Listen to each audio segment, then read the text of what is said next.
ये वाला मैं कर रहा हूँ। हाँ, अब थोड़ा सा ठीक है।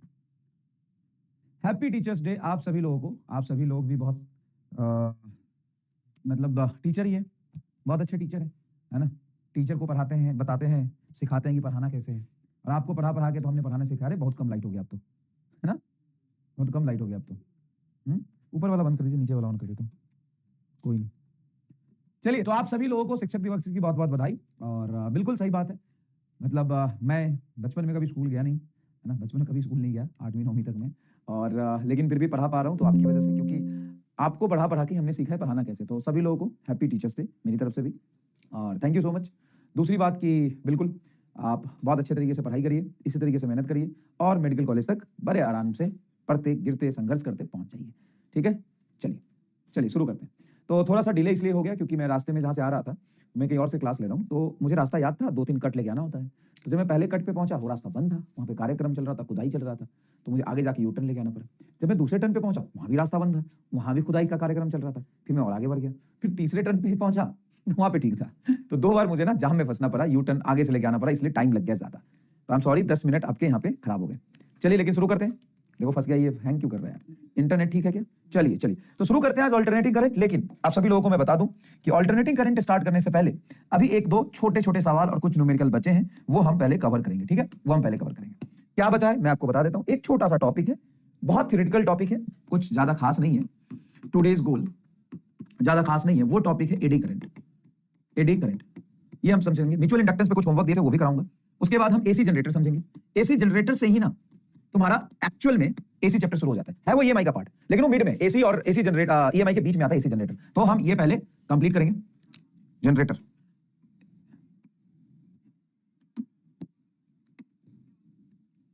ठीक है, तो एसी जनरेटर हम लोग पढ़ेंगे, फील ऑफ एसी करंट समझेंगे, feel of AC current, AC current के कांसेप्ट को थोड़ा सा समझेंगे, ठीक है, फिर आगे बढ़ेंगे। क्लियर है भाई। चलो रेडी, सभी लोग तैयार हैं, शुरू करें कार्यक्रम। Happy teachers day. Thank you so much भाई, thank you so much, thank you so much, धन्यवाद आपका बहुत बहुत, थैंक यू सो मच। चलिए शुरू करें, अब शुरू करें। ये बोर्ड थोड़ा सा नया है तो मुझे थोड़ा सा इसमें दिक्कत आएगी, लेकिन फिर भी हम लोग पढ़ेंगे, अच्छे से कवर करने की कोशिश करेंगे, कोई दिक्कत नहीं है। चलिए शुरू करें, चलिए चलिए शुरू करते हैं। सबसे पहले थोड़ा सा रिवीजन करते हैं, चलो म्यूचुअल इंडक्टेंस का। म्यूचुअल इंडक्टेंस में क्या क्या पढ़ाया था चलिए बताइए। म्यूचुअल इंडक्टेंस का रिवीजन करते हैं हम लोग। चलिए सभी लोग बताएंगे म्यूचुअल इंडक्टेंस में हमने क्या क्या पढ़ा था, जल्दी बताइए। म्यूचुअल इंडक्टेंस में हमने क्या क्या पढ़ा था सर। म्यूचुअल इंडक्टेंस में ये पढ़ा था कि पहले वाले कॉइल में फ्लक्स लिंक अगर दूसरे वाले की वजह से होता है तो पहले वाले में म्यूचुअल इंडक्टेंस हुआ, दूसरे वाले की वजह से तो करंट I2 आएगा। बस यही तो है, 1 to 1 to 2 1 to 1 to 2 1 to 1 to 2। और अगर मैं फ्लक्स लिखता हूं पहले वाले में दूसरे की वजह से, तो पहले का म्यूचुअल इंडक्टेंस आएगा दूसरे की वजह से। अच्छा ये तो लिख लिया। अगर मैं लिखता हूं दूसरे में फ्लक्स पहले की वजह से, तो ये आएगा म्यूचुअल इंडक्टेंस दूसरे का पहले की वजह से इनटू करंट पहले का। क्या यहां तक क्लियर है। 1 2 1 2 तो 2 2 1 2 1 तो 1। यहां तक क्लियर है क्या, सभी लोग बता दीजिए यहां तक क्लियर है क्या, यहां तक क्लियर है क्या। हाँ सर ये तो बहुत अच्छे से हमें पता है। तो अगर मुझे म्यूचुअल इंडक्टेंस निकालना हो तो कैसे निकालेंगे सर। म्यूचुअल इंडक्टेंस M12 बराबर हो जाएगा phi12/I2। फ्लक्स निकाल के करंट से डिवाइड कर दो, या आप इसी M12 को ये भी लिख सकते हो कि phi21/I1। 1 2 2 का करंट, 2 1 तो 1 का करंट, ये लिख सकते हैं। और इसी को ये आ जाएगा M21। हमेशा और हमेशा याद रखिएगा, इंपॉर्टेंट चीज है ये, हमेशा और हमेशा म्यूचुअल इंडक्टेंस पहले कॉइल का दूसरे की वजह से और दूसरे कॉइल का पहले की वजह से सेम होता है। और इसी थ्योरम को कहते हैं हम रेसिप्रोसिटी थ्योरम। रेसिप्रोसिटी थ्योरम इसी को कहते हैं रेसिप्रोसिटी थ्योरम। मान लो एक कॉइल है जिसका सेल्फ इंडक्टेंस है L1, दूसरा कॉइल है जिसका सेल्फ इंडक्टेंस है L2, तो इनका म्यूचुअल इंडक्टेंस होता है K * √L1 L2, जहां पे K कपलिंग कांस्टेंट है। अगर K की वैल्यू 1 हो गई तो इसका जो कपलिंग है वो परफेक्ट हो रहा है। म्यूचुअल इंडक्टेंस को √L1 L2। म्यूचुअल इंडक्टेंस में 2 कॉइल होंगे, म्यूचुअल इंडक्टेंस में 2 कॉइल होंगे, पहला और दूसरा। पहले का सेल्फ इंडक्टेंस L1, दूसरे का L2, तो म्यूचुअल इंडक्टेंस हो जाएगा √L1 L2। क्लियर है क्या, क्लियर है क्या, ये समझ में आया। हाँ, उसके बाद हमने पढ़ा था सीरीज कॉम्बिनेशन। सीरीज कॉम्बिनेशन में मान लीजिए सेल्फ इंडक्टर एक है जो दूसरे के साथ लिंक हो रहा है, तो इसका जो म्यूचुअल इक्विवेलेंट सेल्फ इंडक्टेंस आता है वो आता है L1 + L2 प्लस और माइनस। प्लस जब सेम डायरेक्शन में फ्लक्स लिंक हो, और माइनस जब अपोजिट डायरेक्शन में फ्लक्स लिंक हो, इनटू √L1 * L2। ये पढ़ाया था आपको। हाँ सर ये भी हमें पढ़ाया था। उसके बाद म्यूचुअल इंडक्टेंस में आपको ये पढ़ाया था कि अगर इसमें फ्लक्स चेंज हो रहा है, 2 का फ्लक्स चेंज हो रहा है, तो rate of change in flux in coil 2 with respect to time बराबर म्यूचुअल इंडक्टेंस 2 का पहले के रिस्पेक्ट में dI1/dt। तो ये आ जाएगा EMF किसका, सेकंड कॉइल में पहले की वजह से, is equal to mutual inductance into rate of change in current first coil due to second. और अगर मैं EMF सेकंड कॉइल में निकालता हूं, सॉरी सेकंड कॉइल में निकालिए, फर्स्ट कॉइल में निकालता हूं सेकंड के रिस्पेक्ट में, तो आएगा M12 इनटू dI2/dt, है ना, फर्स्ट में इंड्यूस EMF सेकंड की वजह से।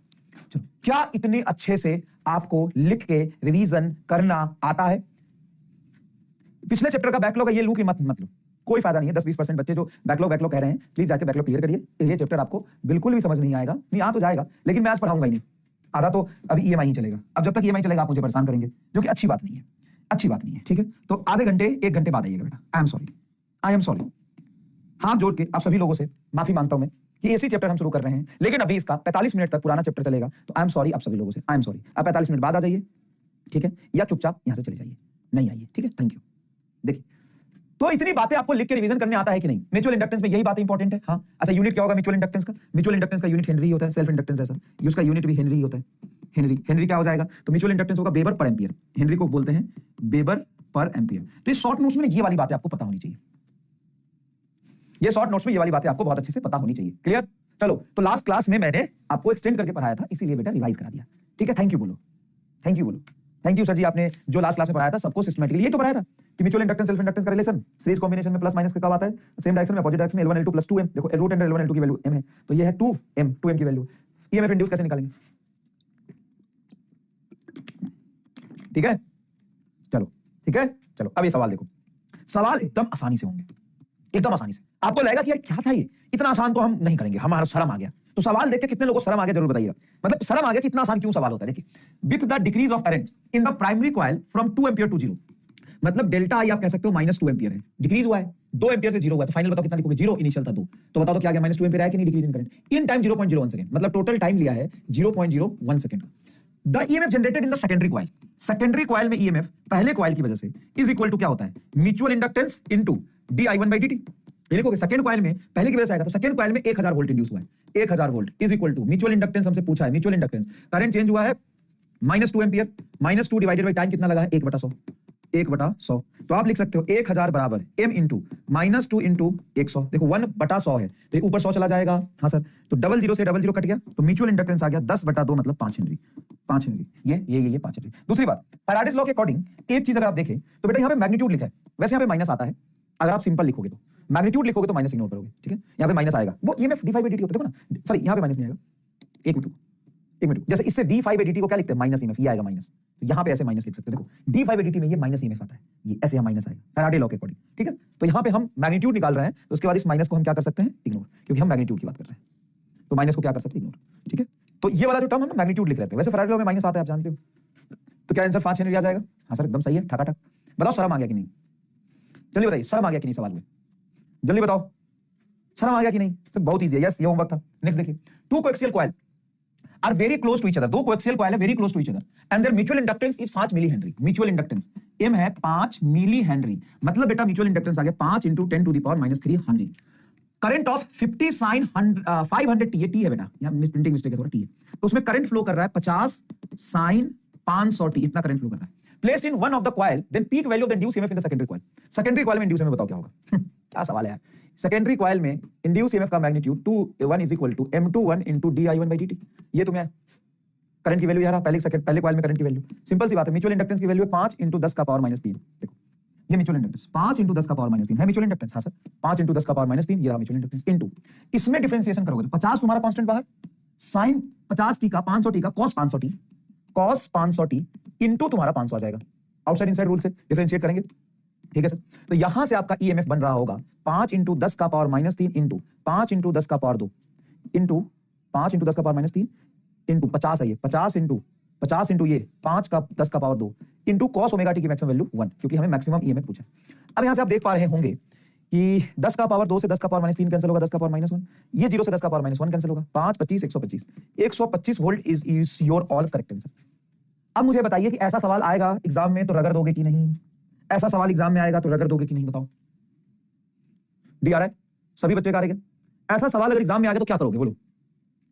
ऐसा सवाल अगर एग्जाम में आ गया बेटा तो क्या करोगे बोलो?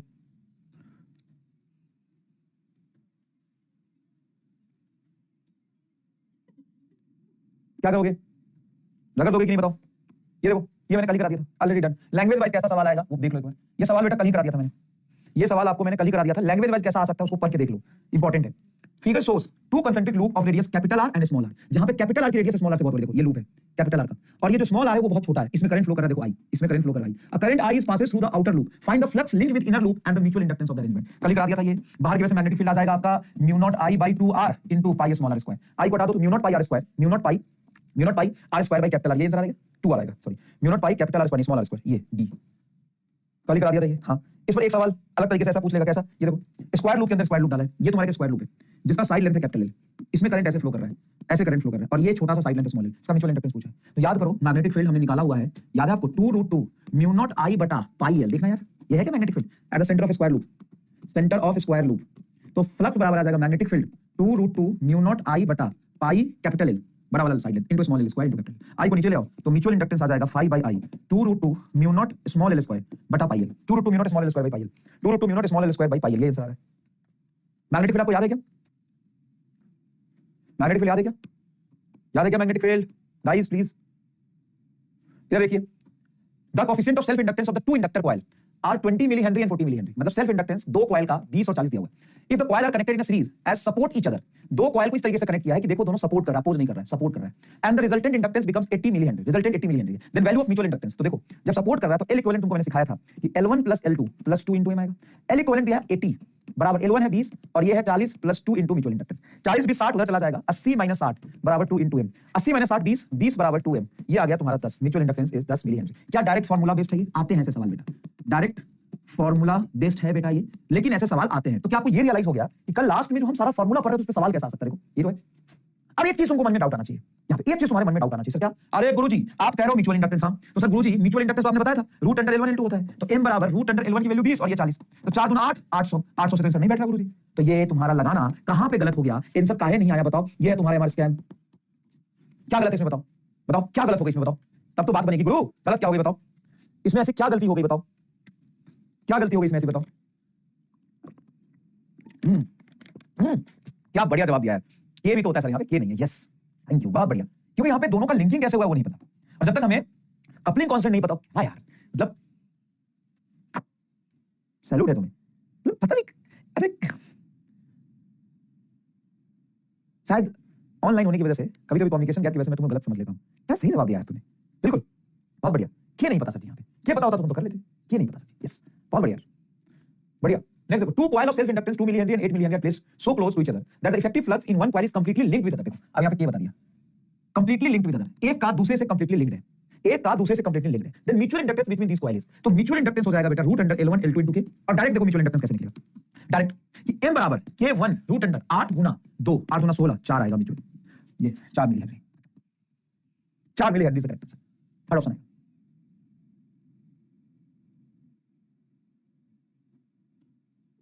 बहुत बढ़िया बहुत बढ़िया बहुत बढ़िया बहुत बढ़िया। तो ये सब सवाल ऐसे बताइए, equivalent inductance of the two inductor is 2.4 henry when the connected in parallel and 10 henry when connected in series, then effective difference between the inductance in neglecting mutual inductance. हां बढ़िया सवाल है ये बढ़िया सवाल है। देखो क्या कह रहे हैं, the equivalent inductance of the two inductor is 2.4 henry when connected in parallel and 10 henry when connected in series, then difference between two inductance neglecting mutual inductance. मतलब जब आप दो इंडक्टर को सीरीज में जोड़ते हो तो म्यूचुअल इंडक्टेंस कंसीडर करना है नहीं करना है वो सवाल ही ऑप्शन में लिख देता है। तो ये कह रहा है कि जब हमने पैरेलल जोड़ा तो दो सेल्फ इंडक्टर को पैरेलल जोड़ते हैं तो L1 L2 बटा L1 प्लस L2, ये तुम्हें दिया है 2.4 एंड L1 प्लस L2 दिया है बेटा 10 हेनरी, यही है क्या? L1 प्लस L2 की वैल्यू 10 रख दो यहाँ पर, रख दो सर। तो L1 L2 बटा 10 इज इक्वल टू 2.4, तो L1 इंटू L2 की वैल्यू आ जाएगी 24 और L1 प्लस L2 है 10। तो ये तुमसे बोलो कि दो ऐसे नंबर L1 L2 जिसका प्रोडक्ट तो 24 है और सम 10 है, तो कौन से नंबर हो सकते हैं? 6 और 4, 6 चौका 24। देखो तो L1 एंड L2 की वैल्यू मैं गेस कर सकता हूं कि 6 और 4 होना चाहिए। कैसे सर जी? अरे दो का प्रोडक्ट, दो ऐसे नंबर जिनका प्रोडक्ट 24 होना चाहिए, सम 10 होना चाहिए, तो 6 चौका 24 और 6 10, तो 6 और 4 आ गया। अब इनका डिफरेंस पूछा है, तो डिफरेंस मतलब L1 माइनस L2, 6 में से 4 जाएगा तो बचेगा 2, तो 2 हेनरी आंसर होना चाहिए। ये आंसर बोलो, 2 हेनरी आंसर होना चाहिए, बताओ समझ गए क्या?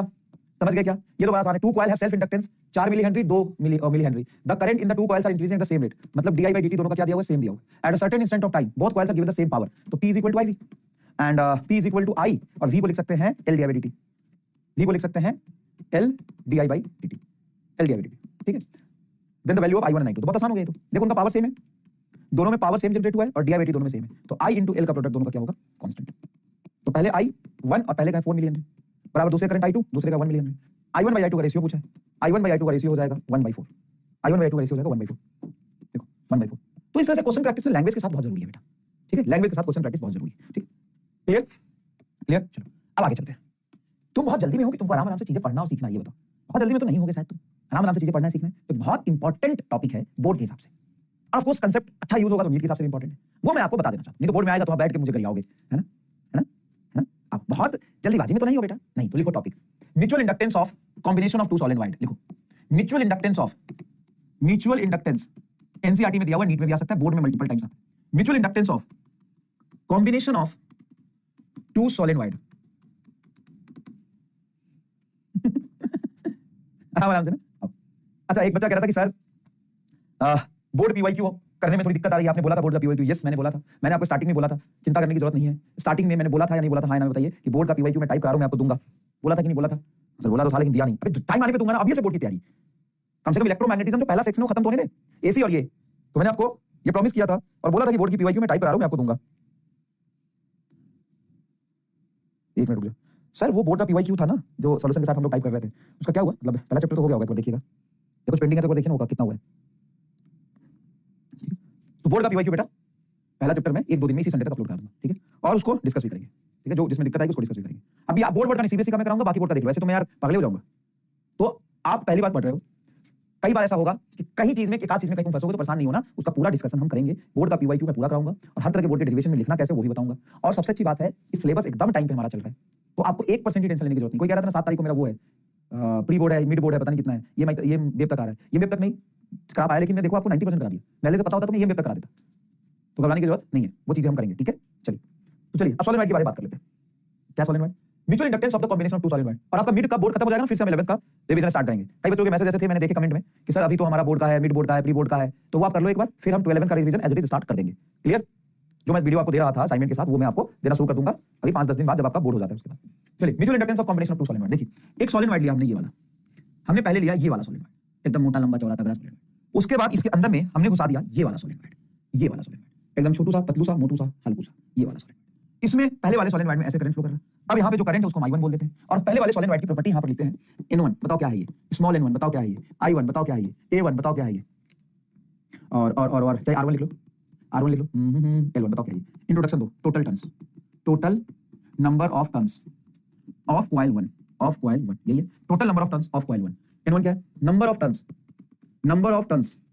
Of coil 1, number of turns per unit length, number of turns per unit length, number of turns per unit length of coil 1। I1 current in first coil, current in coil 1, radius of coil 1। Sir आप bore कर रहे हो, बात सही है, मैं bore तो कर रहा हूँ। लेंथ ऑफ coil 1, coil या सोलेनॉइड? सोलेनॉइड 1, ये फर्स्ट सोलेनॉइड। वैसे coil मत लिखो, सोलेनॉइड लिखो, सोलेनॉइड है ना, solenoid not coil, this is solenoid. Sorry Shaktimaan, solenoid. हम सब लिख लिए थे, हमारा खिचड़ी पक गया तो खा ले, खा ले सब खा ले, खिचड़ी पक गया तो खा ले। इंतजार किसका कर रहा है? मेरा? मैं नहीं, खिचड़ी नहीं खाता, मैं नहीं खाता खिचड़ी। हमारा खिचड़ी पक गया सब्जी, खा ले, खा ले। चलिए देख, हमारा खिचड़ी पक गया तो खा ले। ले देख, राजी सर जी हमारा खिचड़ी पक गया, राजी सर जी हमारा खिचड़ी पक गया। ले भाई, क्या कर सकता है? खिचड़ी पक गया तो खा ले। ला ला ला ला ला ला ला ला ला ला ला।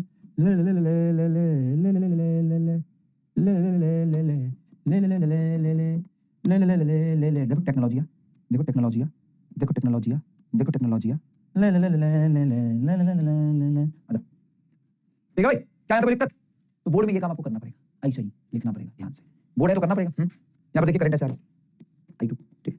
अब मुझे लिखना है सेकंड कॉइल में पहले की वजह से फ्लक्स है ना, flux in second solenoid due to first, second solenoid में फ्लक्स ड्यू टू फर्स्ट। तो सेकंड सोलेनॉइड में फ्लक्स लिखोगे फर्स्ट की वजह से इसमें, तो सबसे पहले कॉइल का मैग्नेटिक फील्ड लिखो, सोलेनॉइड की मैग्नेटिक फील्ड लिखोगे, तो पहले सोलेनॉइड की मैग्नेटिक फील्ड, दूसरे का एरिया। पहले सोलेनॉइड की मैग्नेटिक फील्ड आएगी म्यू नॉट N1 I1, और एरिया जो लोगे तो भाई मैग्नेटिक फील्ड लाइंस ऐसा बनेगा कुछ, देखो ऐसा, इसकी वजह से ऐसा करंट आया है, तो इस करंट की वजह से ऐसा फील्ड लाइंस बनेगा ऐसा।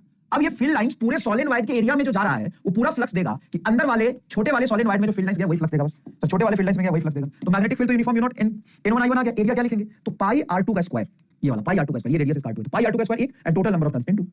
यहां पे फ्लक्स आ जाएगा phi 2 1 बराबर म्यू नॉट N2 I1 पाई R2 का स्क्वायर, और टोटल नंबर ऑफ टर्न्स अगर यहां पे लिखूं मैं ये वाला N2 को क्या मैं N2 को लिख सकता हूं small N2 L2, total number of turns per unit length, total length से मल्टीप्लाई करेंगे तो ये आ जाएगा आपका, यहां पे कैपिटल N2 को लिख सकते हैं N2 L2, small N2 into L2।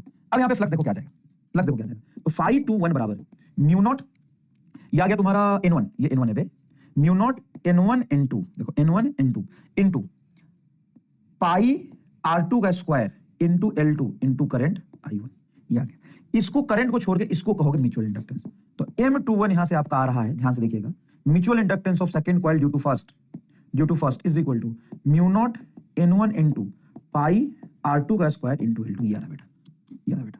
अब एक चीज थोड़ा ध्यान से सोचना, ये तो बाहर वाले की वजह से अंदर वाले में लिखा है कैपिटल N होगा, हाँ, तो total number of turns capital N यहाँ लिखा मैंने N2, क्योंकि हमें तो इसमें फ्लक्स लिखना है ना। इसका एक टर्न्स का हमने एरिया लिया पाई R2 का स्क्वायर, और टोटल टर्न्स इसमें कितने हैं, N2 हैं, N2 से मल्टीप्लाई किया। सही तो है, सही तो है, एकदम सही है ये। किसी को कोई डाउट है तो बता दे, किसी को भी कोई डाउट है तो बता दे, किसी को भी कोई डाउट है तो बता दे, मैं यहीं पे हूं, कहीं नहीं जा रहा। कोई डाउट है तो बता दे, हाँ बता, कोई भी डाउट यहाँ पे किसी भी तरह का है तो बता जल्दी। क्या हो गया बता ना भाई, ये तो चल नहीं रहा है ये। सो गए क्या सबके सब? R1 कहां है? R1 कहां है? R1 की जरूरत कहां पड़ी? R1 की जरूरत पड़ी कहीं पे? R1 की जरूरत पड़ी कहीं पे? तो फ्लक्स लिख रहा है कि R1 लिख रहा है बे? तुम्हें फ्लक्स लिखना है कि R1 लिखना है? R1 की जरूरत कहीं पड़ी पे? सुन, कहां से फ्लक्स लिख रहा है सर? इसमें हम फ्लक्स लिख रहे हैं, इसमें।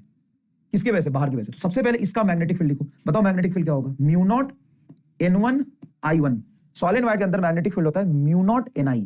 तो म्यू नॉट का है मीडियम की परमेबिलिटी, करंट I1 और नंबर ऑफ टर्न्स N1। बस आ गया। एरिया, तो एरिया किसका ले रहा हो जिसमें फ्लक्स लिख रहा है? इसका एरिया। इसका एरिया क्या होगा? पाई R2 का square into total number of turns N2। जितने टर्न्स है उसी तो मल्टीप्लाई करोगे। तो फाई 21 बराबर आपका आ रहा है बेटा, फाई 21, थोड़ा बोर्ड अलग है इसलिए मुझे दिक्कत आ रही है। म्यू नॉट N1 पाई R2 का स्क्वायर, और कैपिटल N2 की वैल्यू होगी, यहां देखा, टोटल टर्न्स को लिख सकते हैं number of turns point length into length L2। तो यहां से यहां तक जितने टर्न्स है वही तो लेना है मुझे। तो इसको लिख सकते हो पाई R2, कैपिटल N को लिखोगे N2 into L2 I1। Phi बराबर होता है Mi। तो ये आपका म्यूचुअल इंडक्टेंस आ गया। ये म्यूचुअल इंडक्टेंस सेकंड कॉइल का फर्स्ट की वजह से है, म्यू नॉट N1 N2। देखो mu naught N1 N2 pi R2 का स्क्वायर इनटू लेंथ L2, ये म्यूचुअल इंडक्टेंस। अच्छा, ये भुकवा है। पता है ये क्या देख रहा है? सर हमने कल निकाला था ऐसे ऐसे दो कॉइल का, तो उसमें R1 R2 दोनों आया था, तो इसमें सर सिर्फ R2 आया है, R1 कहां है गुरुजी? वो दो कॉइल था और ये सॉलिनॉइड है, अलग है, फर्क है बेटा, फर्क है, हम दोनों में फर्क है, ये अलग है। अब यहाँ पे सबसे इंपॉर्टेंट सवाल ये है कि ये तो हमने सेकंड कॉइल का म्यूचुअल इंडक्टेंस निकाला पहले की वजह से, जिसमें दोनों का number of turns per unit length आया है, सेकंड वाले का एरिया आया है और लेंथ सेकंड वाले का है, ठीक है। अगर मैं सेकंड वाले से पहले वाले की वजह से निकालूं, सॉरी सेकंड वाले की वजह से पहले वाले में म्यूचुअल इंडक्टेंस निकालूं, क्या यही आएगा? क्या रेसिप्रोसिटी थ्योरम यहां पे वैलिड हो पाएगा कि गलत हो जाएगा? बताओ, रेसिप्रोसिटी थ्योरम यहां पे वैलिड हो पाएगा कि गलत हो जाएगा? बताओ, अब आएगा मजा। देखो फ्लक्स के फॉर्मूले में करंट को छोड़ देंगे, म्यूचुअल इंडक्टेंस आएगा। देखो mu naught N1 N2 R2 का स्क्वायर इंटू पाई R2 का स्क्वायर इंटू L2, सही तो है। Mu naught N1 N2 pi R2 का स्क्वायर इंटू L2, सही तो है। क्या यहाँ पे म्यूचुअल इंडक्टेंस सेम आएगा कि गलत हो जाएगा? कितने लोगों को लगता है कि सर यहाँ पे नहीं आएगा सेम? No same. कितने लोगों को लगता है कि सर सेम आना चाहिए, नहीं तो रेसिप्रोसिटी थ्योरम गलत हो जाएगा? तो भाई थ्योरम कभी गलत भी तो हो सकता है, इसमें क्या हो गया? हर चीज का कहीं ना कहीं वो होता है ना, क्या होता है, क्या होता है, हर चीज का क्या होता है, कहीं ना कहीं फॉल्स हो जाता है ना, क्या कहते हैं उसको, लिमिटेशंस होता है, कहीं ना कहीं कहीं कब कई जगह गलत भी हो जाता है वो। बताओ, तो पहले वाले का फील्ड और दूसरे वाले का एरिया लिया, पहले वाले का फील्ड और दूसरे वाले का एरिया लिया। अगर दूसरे वाले का फील्ड और पहले वाले का एरिया लूं तो, दूसरे वाले की फील्ड और पहले वाले का एरिया लूं तो, बताओ, दूसरे वाले की फील्ड और पहले वाले का एरिया लूं तो देखते हैं एक्सेप्शन, हाँ ड्रॉबैक, एक्सेप्शन, तो कुछ ना कुछ कहीं ना कहीं तो हो ही जाता है ना बेटा, ऐसा थोड़ी ना। तो इस तरीके से सभी लोगों को लग रहा था कि ये वाली चीज यहाँ पे म्यूचुअल इंडक्टेंस में गलत हो जाएगी, लेकिन ऐसा नहीं है, बिल्कुल सेम आएगा। लुलु 40% लोगों को अभी लगता है सेम आएगा, बिल्कुल आएगा बेटा, 100% सेम आएगा। सर प्रूफ करो, इसीलिए तो मैं पढ़ा रहा हूं, तभी तो मैंने बोला हड़बड़ाओ मत, अच्छी चीज सिखाऊंगा, आओ एकदम सेम आएगा। सर करो तो हम देखना चाहते हैं, आओ। कितने लोग देखना चाहते हैं? आओ जल्दी से, कितने लोग देखना चाहते हैं बोलो, लिखो यहां पर, फ्लक्स थ्रू फर्स्ट सोलेनॉइड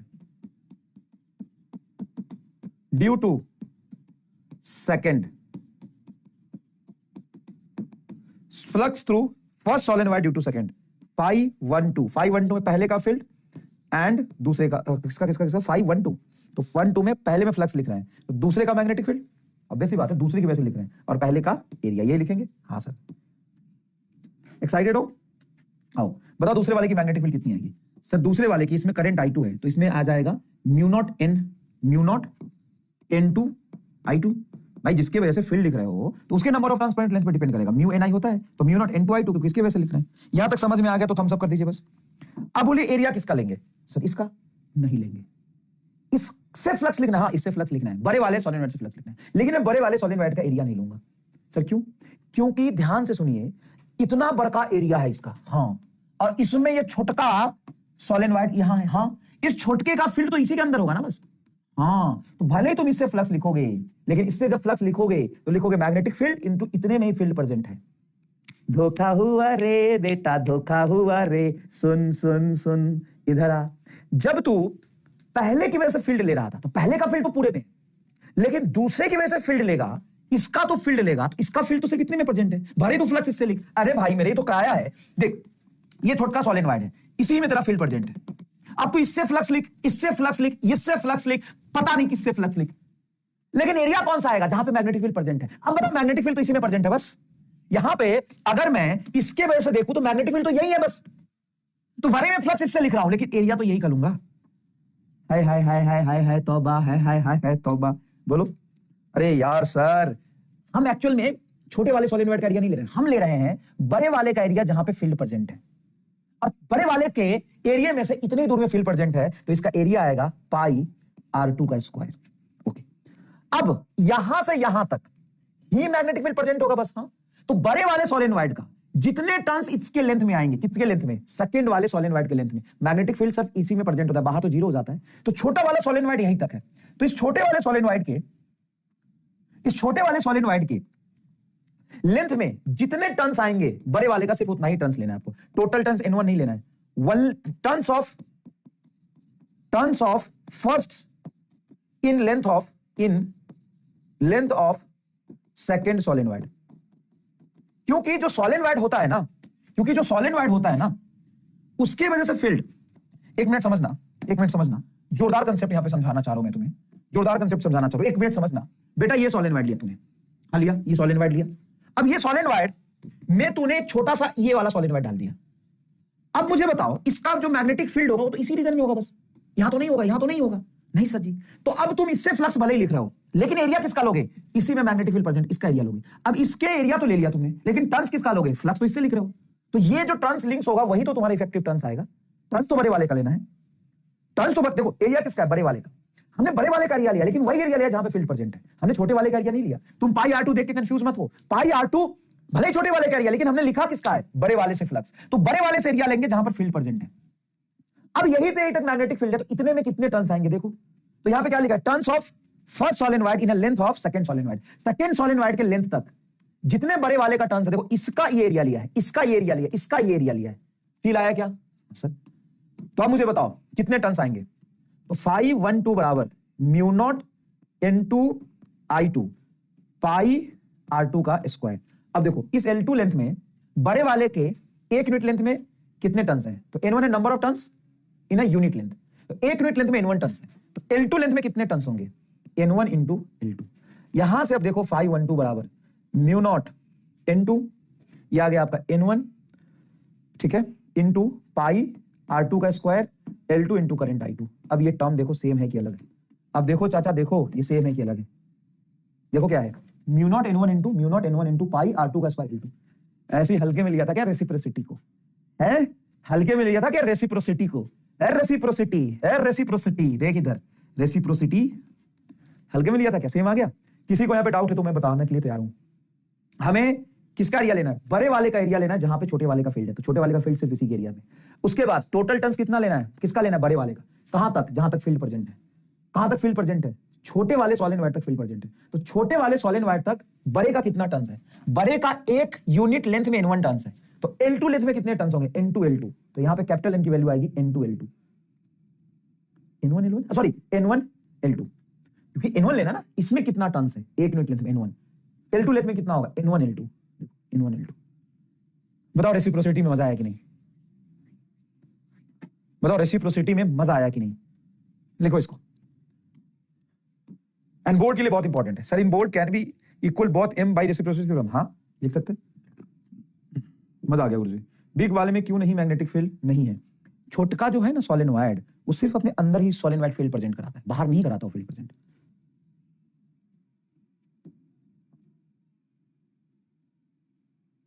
नहीं क्लोज लूप बनाती है, लेकिन ये क्लोज लूप कहीं से और घूम के आएगी, इसी एरिया में नहीं बनाएगी। सोलेनॉइड का फील्ड आप ध्यान से देखो, आपको समझ आ जाएगा। चलिए लिखिए, चलिए लिखिए,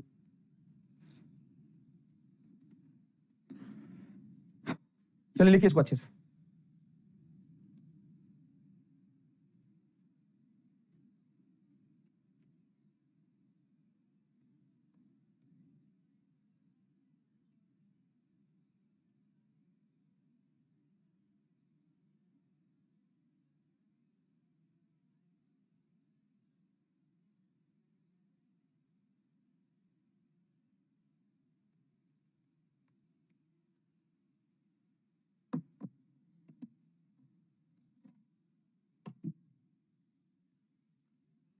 हैप्पी टीचर्स डे भाई, हैप्पी टीचर्स डे, लिखो इसको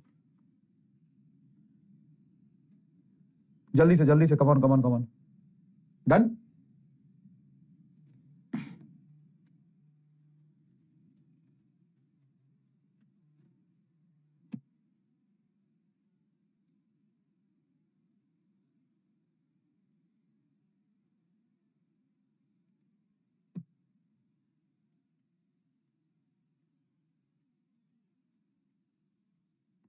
डन।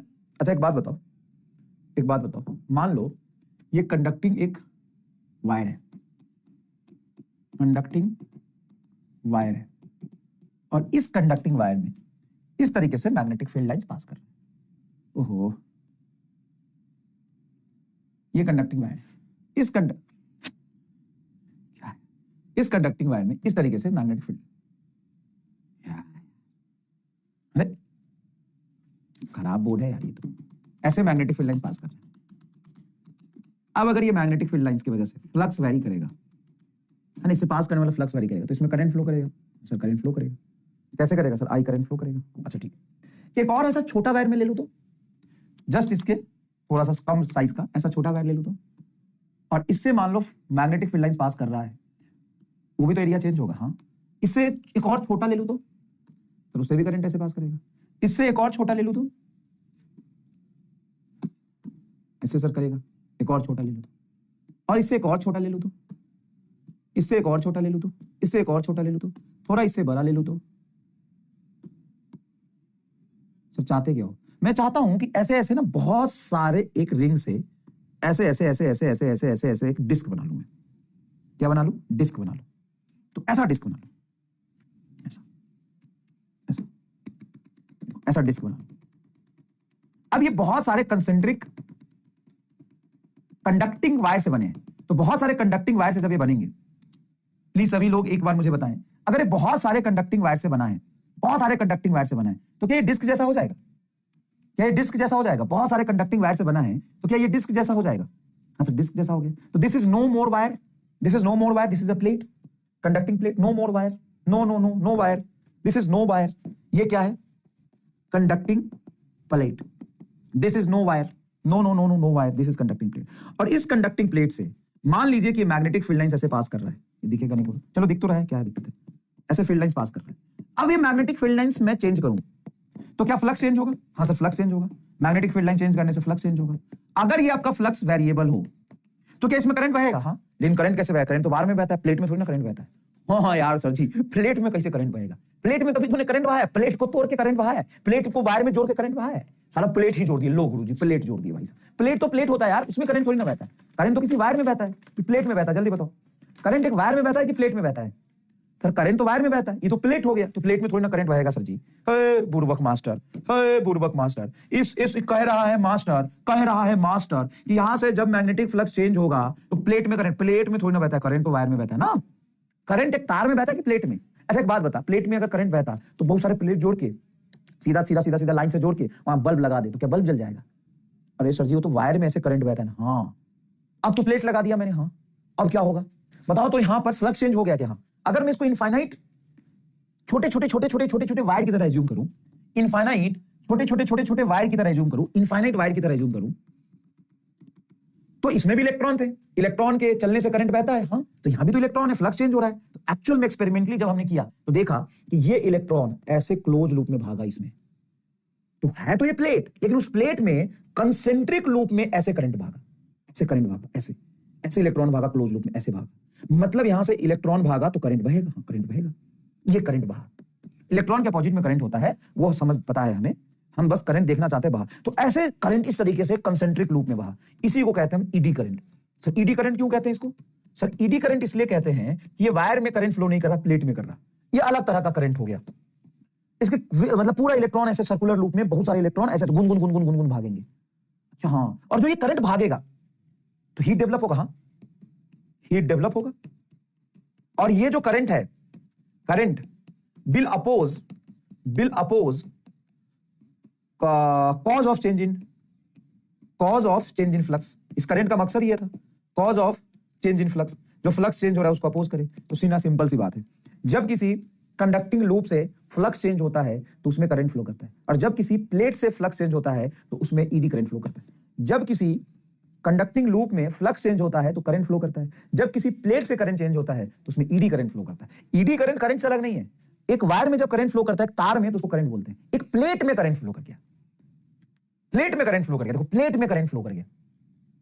और ये करंट कैसे कैसे समझेंगे, ऐसे रिजल्ट करता है, ऐसे इलेक्ट्रॉन ऐसे दुम दुम दुम दुम दुम दुम होता है, और जिधर इलेक्ट्रॉन घूम रहा है उसके अपोजिट में करंट आएगा, बात खत्म, बस खत्म। इसी को ईडी करंट कहते हैं। हाँ ईडी करंट कहते हैं। तो जब जैसे कोई लूप है और मान लो यहां पे मैग्नेटिक फील्ड है, इस लूप को मैं अगर अंदर लेके जाऊंगा तो बताओ, इस लूप को मैं अगर अंदर लेके जाऊंगा तो क्या करंट इंड्यूस होगा? हाँ, जब तक बाहर आएगा करंट इंड्यूस नहीं होगा। जैसे लूप के अंदर गया तो करंट भागेगा, करंट फ्लो करेगा, फिर बाहर लाऊंगा तो करंट फ्लो करेगा। उसी जगह पे प्लेट है, प्लेट को ले जाऊंगा तो उसमें ऐसे ऐसे ऐसे ऐसे ऐसे ऐसे करंट बहेगा, ऐसे ऐसे ऐसे, बस खत्म। इसी को एडी करंट कहते हैं। हाँ, एडी करंट का डेफिनेशन क्या होगा? when magnetic flux change through the plate, then current will flow through the plate, that is called eddy current. यही है, ठीक है? देखिए ध्यान से, when magnetic flux associated with a plate keep on changing as the plate moves in and out the region between the magnetic poles, the flux changing induce eddy current. देखो, flux changing induce eddy current, induced eddy current, changing flux induce eddy current. Coil में जब flux change होता है तो coil से ऐसे current flow करता है जिसको कहते हैं करंट। प्लेट से जब फ्लक्स चेंज होता है तो प्लेट में ऐसे ऐसे घूम घूम घूम घूम करंट फ्लो करता है, उसको कहते हैं eddy current. Direction of eddy current are opposite when the plate swings in and the region between the poles and swing out in the pole. ये लिखना है तुम्हें। ऑब्वियस सी बात है, जब प्लेट अंदर जाएगा तो जो करंट फ्लो कर रहा है, जब बाहर आएगा तो करंट अपोजिट डायरेक्शन फ्लो करेगा। अब मान लो कि ईडी करंट के इफेक्ट को कम करना चाहते हैं तो प्लेट्स को हम बीच बीच में से कट कर देते हैं। Cutting slots in the copper plate reduce the effect of eddy current. हम क्या करते हैं, इसमें प्लेट को कट करते हैं। जैसे मान लो ये तुम्हारा प्लेट था, इसको अंदर और बाहर कर रहे हैं तो फ्लक्स बहुत ज्यादा चेंज हो रहा है पूरे प्लेट से, तो हम प्लेट को कट कर देते हैं ऐसे, ताकि इसमें कम ईडी करंट फ्लो करे। ईडी करंट का रास्ता ही कम कर दिया मैंने। अब इसमें ईडी करंट कैसे फ्लो करेगा, देखो बताता हूं। इसमें ईडी करंट कैसे फ्लो करेगा, ऐसे ऐसे ऐसे, यहां से प्लेट चेंज हो रहा है, ऐसे करेगा। अब इसके वजह से जो फ्लक्स में अपोजिशन आएगा वो उतना तो नहीं कर पाएगा जितना पूरे प्लेट में करंट होने की वजह से कर लेता। अगर मान लो ऐसा प्लेट है तो भाई साहब इसमें जो करंट इंड्यूस होगा वो तो एकदम हल्का और बवाल होगा बे। इसमें जो करंट इंड्यूस होगा तो ऐसा होगा, सॉरी ऐसा होगा। तो भाई साहब ये करंट तो बहुत अपोज करेगा अंदर आने जाने को। हाँ, ये कम अपोज करेगा। देखो ना, ये छुटकू स्लॉट में करंट ऐसे फ्लो करेगा, क्या ही कर लेगा ये। समझ में आया? तो ईडी करंट के इफेक्ट को कम करने के लिए हम क्या करते हैं, स्लॉट्स में कट कर देते हैं इसको, ताकि उसका इफेक्ट क्या हो, कम हो। क्लियर? फील आया बात? ईडी करंट का एप्लीकेशंस क्या क्या है? तो मैग्नेटिक ब्रेक जो आजकल लगते हैं ना इलेक्ट्रिक मेट्रो में, उसमें ईडी करंट की वजह से ब्रेक लगाते हैं। कैसे? मेट्रो का पहिया कैसा बना है, प्लेट का, उसके अंदर हम मैग्नेटिक फील्ड डाल देते हैं। जब वो घूमता है तो मैग्नेटिक फील्ड वेरी करता है, तो मैग्नेटिक फील्ड जब वेरी करता है उसमें करंट ऐसा प्रोड्यूस होता है कि जो मैग्नेटिक फ्लक्स को अपोज करता है, तो तुरंत से स्पीड डाउन हो जाता है। तुरंत से स्पीड क्या हो जाता है, डाउन होता है। तो ईडी करंट के कुछ एप्लीकेशंस हैं जो आपको याद रखने हैं बस as it is. Applications of eddy current, magnetic braking in a train. अब इसका अंदर नहीं पढ़ना, ये टॉपिक नहीं है आपके अंदर, बस इसका एप्लीकेशन याद रख लेना। Electromagnetic damping, induction furnace and electric power metre. आजकल जो नया पावर मीटर आता है उसके अंदर देखते होगे एक चक्री घूम रहा होता है और उस चक्री के घूमने से रीडिंग चलती है। न्यू चैप्टर कब स्टार्ट होगा बेटा, बोला था ना पेशेंस बना के रखो। कितनी अच्छी अच्छी चीजें बताई, फिर भी तुम नहीं मान रहे हो। देखो ये application, the application of eddy current क्या, magnetic braking in a trains, electromagnetic damping, induction furnace and electric power meter. लिखिए प्लीज। नॉट डन, लो डन डना डन करो, डन डन लिखो।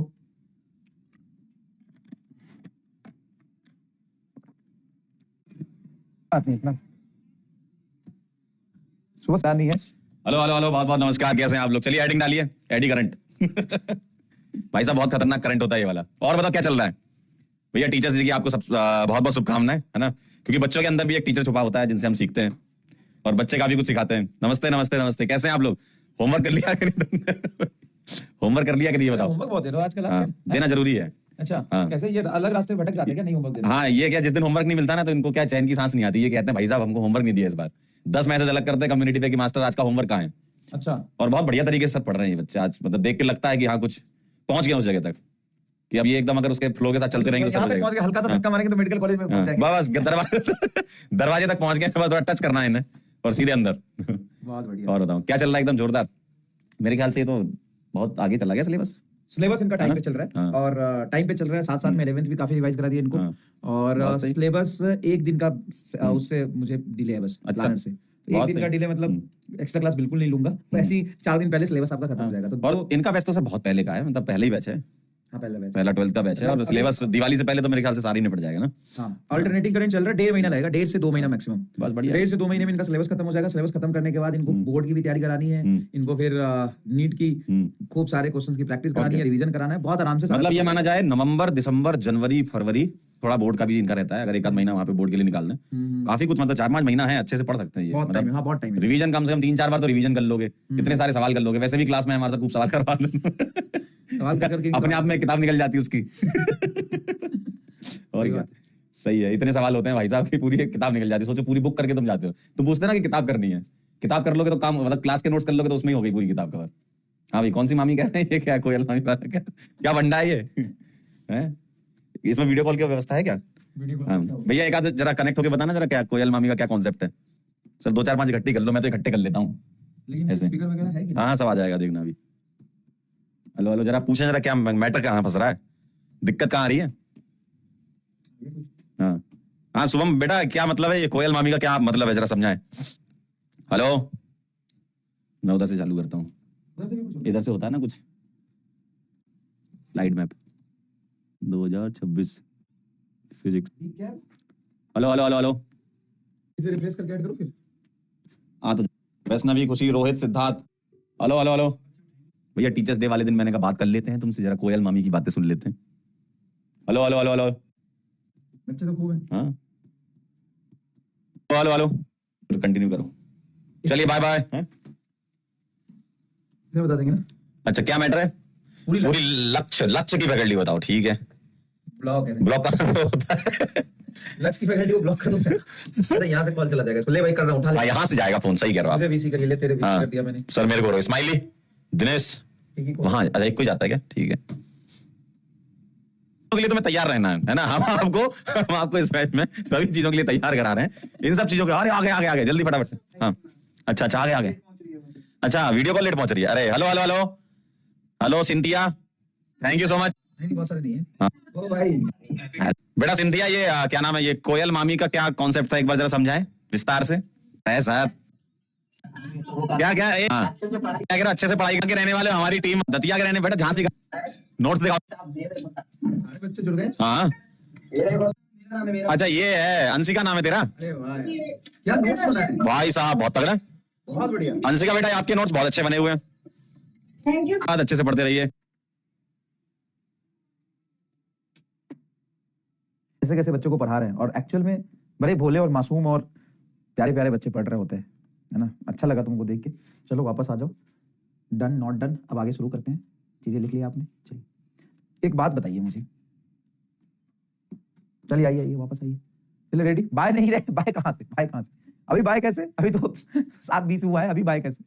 क्यों क्यों बाय, क्यों बाय, क्यों? कोई बाय नहीं, आइए इधर आइए। एक बात बताइए कि ये मैग्नेटिक फील्ड लाइंस मैंने बनाया ऐसे। सर ये कहां से आया मैग्नेटिक फील्ड लाइंस? मैग्नेट से आया होगा, और कहां से आएगा? मैग्नेट से आया, मैग्नेट से आया, मैग्नेट से आएगा, और कहां से आएगा? ये मैग्नेटिक फील्ड लाइंस मैंने बनाया है, uniform magnetic field lines. Clear? Uniform magnetic field lines, ठीक है। कैसा है? यूनिफॉर्म मैग्नेटिक फील्ड लाइंस, ठीक है, ठीक है। अब देखो, इस यूनिफॉर्म मैग्नेटिक फील्ड लाइंस में ये तुम्हारा मैंने एक लूप लिया ऐसे। ये लूप का एरिया इस तरफ है, और मैग्नेटिक फील्ड लाइंस आप साफ साफ देख रहे हैं किस तरफ है, आगे की तरफ है। अब इस मैग्नेटिक फील्ड लाइंस और एरिया के बीच में एंगल देखो, क्या ये थीटा एंगल है? अगर मैं किसी तरीके से इसको पकड़ के ऐसे ओमेगा स्पीड से घुमा दूं, तो क्या इससे फ्लक्स चेंज होगा? ओमेगा स्पीड से घुमा दूं तो क्या फ्लक्स चेंज होगा? सर फ्लक्स चेंज हो जाएगा। अभी मान लो किसी भी इंस्टेंट पे एरिया और मैग्नेटिक फील्ड के बीच में एंगल है theta. Theta is the angle between magnetic field and area, magnetic field and area. Area और मैग्नेटिक फील्ड के बीच में एंगल है at any time t, at time t, किसी टी टाइम पर, किसी भी टी टाइम पर मैग्नेटिक फील्ड और एरिया के बीच में एंगल है थीटा। किसी मैग्नेटिक फील्ड और एरिया के बीच में एंगल है थीटा। जब ये ओमेगा से घूमेगा तो ये थीटा कांस्टेंट है कि वेरिएबल? सर वेरिएबल है। यहां पे आप लिख सकते हो किसी भी टी टाइम पर थीटा है तो आप थीटा इज इक्वल टू क्या लिख सकते हो? Omega into T. क्लियर है क्या? हाँ। अब बताओ इससे पास करने वाला फ्लक्स कितना है? सर फ्लक्स है B A cos theta. Cos क्यों आया? सर मैग्नेटिक फ्लक्स बी और ए का डॉट प्रोडक्ट होता है तो बी ए कॉस थीटा आया। क्या आया? B A cos theta. तो ये तो एक लूप से जो फ्लक्स पास कर रहा हुआ है।